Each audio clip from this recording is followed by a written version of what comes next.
Hey guys, it's Coach KP again, continuing from where we left off that last module when I asked you a question, three questions. The first was, on a scale of 1 to 10, where is your level of self-acceptance right now? On an average, right? Overall. 1 being the least, 10 being the most. And the second question I asked you is, your definition of a man. What does it mean for you to be a man? And the third question I asked as a follow-up to the second question is, how much of what it means for you to be a man is external? How much of it is outside of you? How much of it is material achievement, or what the society has told you a man is, right? And if you noticed in that entire video, I did not define self-acceptance.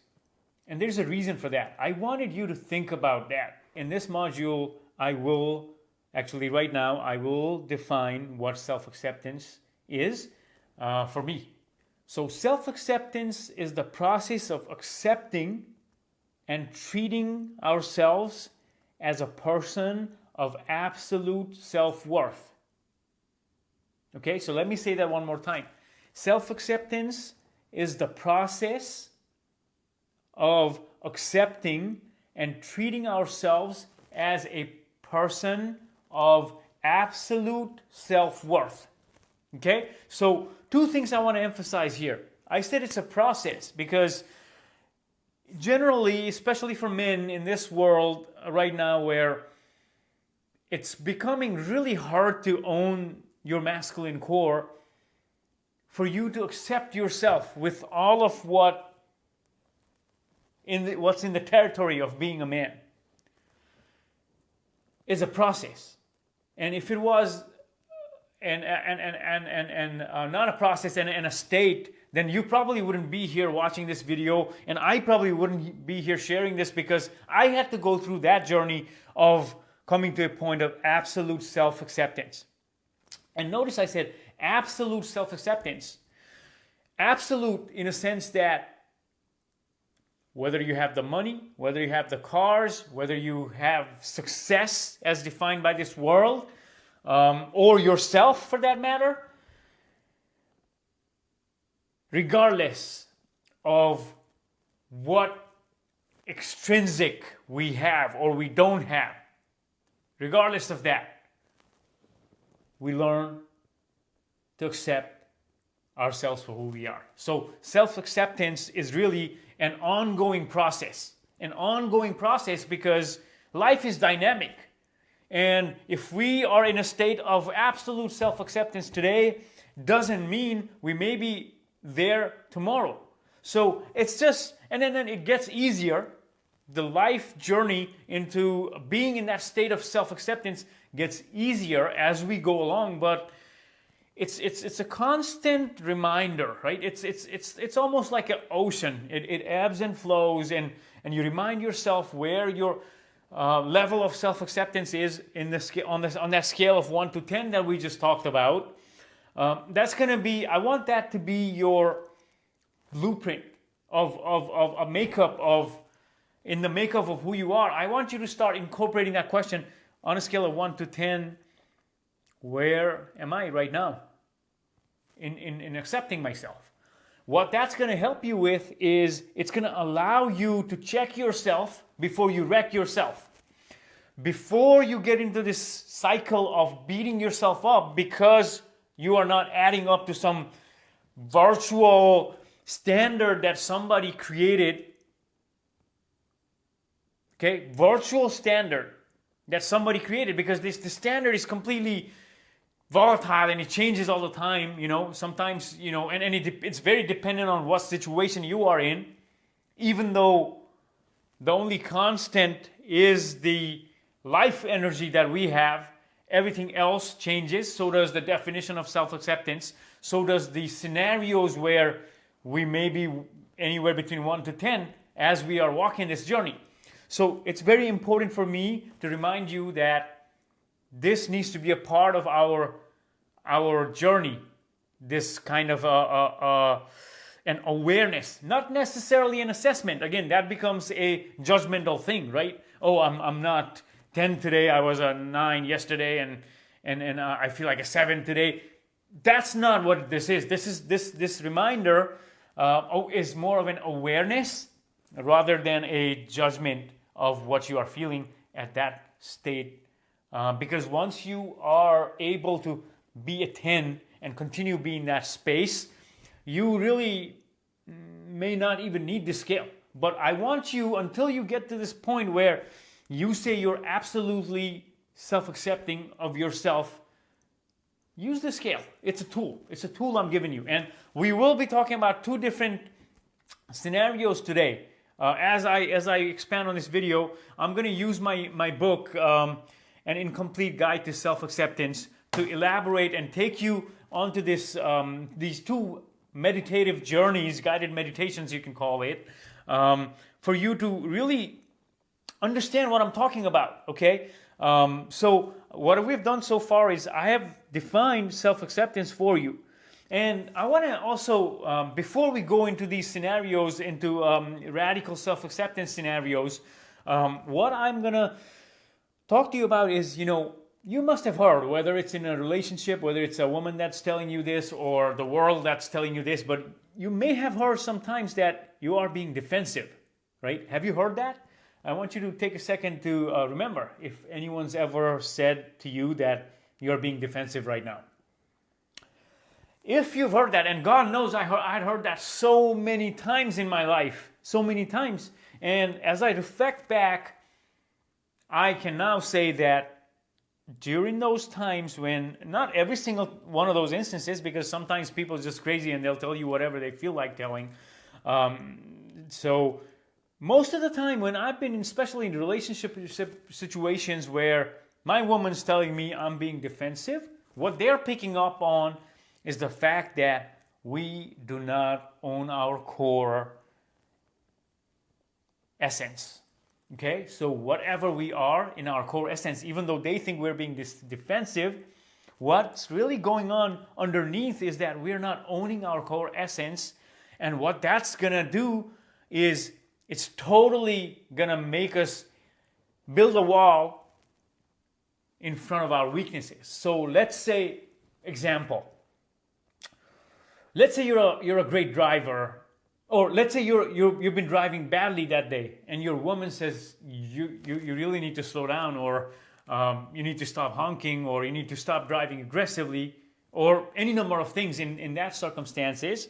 She may say any of these things to you, or she may make up something completely different and share that with the theme being you're not driving well right now.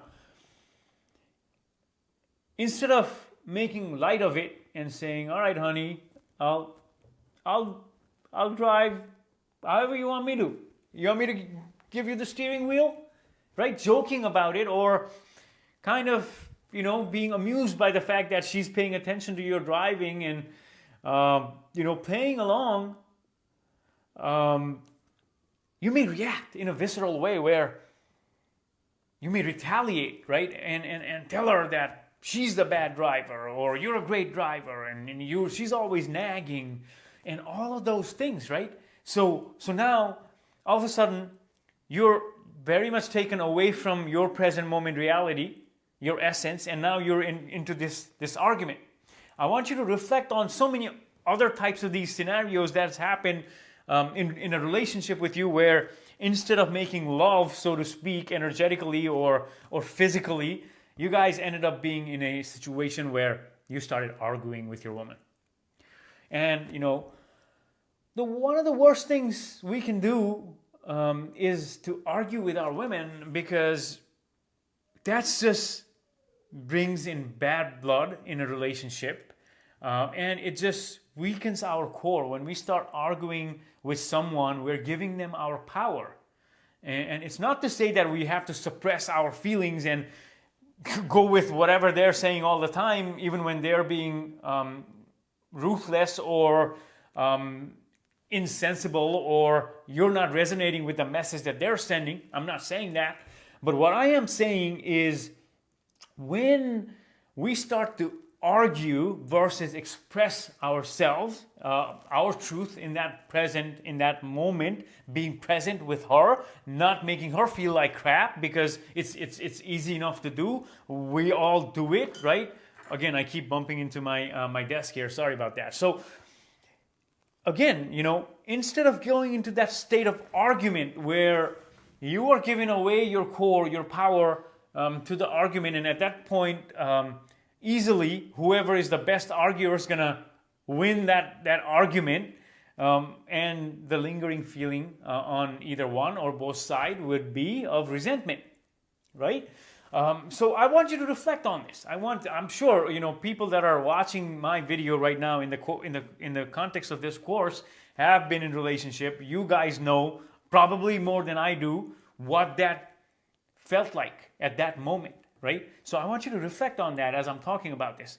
The reason of these arguments is because you are most likely, I can almost guarantee that you're not owning your strengths and you're not owning your weaknesses. When we start to own our light, let's say you're a great writer, or you're a great human being, and you know this, right? You know this if you're a great human being, and you're not owning that, and somebody says, oh, you're a great human being, and you're finding 10 different reasons to reject that compliment, you're doing a disservice to yourself and to the world and to your woman. And so many of these things may be happening, right? You may be really good at something, or you may have this really great quality. Maybe you're a childlike person, and you like to have fun and you like to be goofy, and in one of these argumentative times, maybe your significant other said to you, oh, you're like a baby or whatever, and you completely shut down. You stopped owning that core because you felt like that was something bad about you that you needed to shut down, when in actuality, being childlike to the core, it could be a great boon for a man, right? I know it's very contrary to all of the messaging that goes on, like how a man needs to be a man. Again, an adult is just a concept. It's not a human being. An adult is just figuring things out as they go along, and there's this big charade of what it means to be an adult that we unfortunately start to go into after we cross a certain age, because that's the expectation. That's again, going back to the previous video, that's again social conditioning. So when there is these types of messaging coming to you about how something that you're really good at, something that you're really amazing at, and you end up rejecting that, or somebody says something to you about who you are, and even though you may really enjoy doing what you're doing, you shut down. You shut down because you feel that there's something wrong with that. Okay? That's what your woman is picking up on, because when you shut down your greatness, you're gonna build a wall to present to the world how perfect you are, because you're so worried about everybody's opinions that you're gonna be very defensive about criticisms instead of laughing about criticisms. All right. I was doing, in one of my classes that one of my hundreds of classes that I've taken in my life to learn more about myself. One of the classes required for me to own the word that triggered me the most, and it was actually a book by Debbie Ford that was in this class, and I was going through this book, and in the book, Debbie Ford said, try practicing owning these words. And there was this one word called an asshole. And that word was a real trigger for me, because I was, the typical nice guy, prided myself in being perfect, always been at least wanting to be seen as a good guy, right? So I totally rejected that word asshole, especially because I've been called that in relationships. I had been called that in relationships before, and that really put me in a negative frame of mind because I hadn't done the work and I didn't know why it was such a trigger, but it was triggering the hell out of me. So I had the hardest time owning the fact that I was an asshole.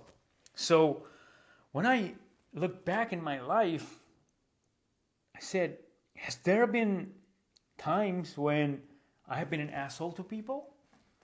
Of course, just the virtue of living in this planet, whether you like it or not, you, me, everyone has done things that could be perceived as them being an asshole, them being a dick, right? It's not that big of a deal. But that word was such a trigger for me because I could not own the fact that I was not just an asshole. Maybe I was an asshole, but I was also a great guy. I was a nice guy, I was a sensitive person. I had a hard time owning that because, as growing up as a sensitive person, it's not the most socially acceptable for a guy to have these feelings, be sensitive, right? These were my struggles, right? So what I'm saying to you is when we start to own our strength, we naturally start to laugh at our weaknesses. And that allows us to become less and less harsh on ourselves. And that's when the radical self-acceptance journey begins, right? All right, so I know I've talked about a lot in this video. I want you to stop the video now after the video ends. Go back and put the marker on the video at random times and just listen to what I've said so far, whether it's resonating with you or not. Allow it to come to you. Allow this thing that I'm talking about right now, allow it to come to you. See what it feels like. See if this is right in your life. Because it's easy enough to reject what somebody says right off the bat, just because at the first time when you hear it, it doesn't resonate with you. Okay, and this is the kind of the deal that we see, on Facebook and on social media. Whatever we like shows up more. So we kind of started living in this bubble where we become very resistant, and especially as men, we become very competitive of each other because that's shown as masculinity, is competition, right? Cooperation is not really shown as a masculine trait anywhere. So you may be seeing me as a competitor right now. Like, what is this guy talking about? Like, who is this guy? Like, why is he teaching me self-acceptance, radical self-acceptance, right? That may show up, and that's okay. That's okay. Feel your feelings, but be committed to doing this work. And if you are, please go back and do it a couple of times. See what I just said there and see if that resonates with you, okay? Because I said a lot, and sometimes when we're trying to go through a course, it may not resonate. So go slow, consume the material, okay? All right, so I'll see you in the next video. I'm actually going to talk about 2 scenarios where I will help you cultivate radical self-acceptance. Okay? All right? So Coach KP, peace.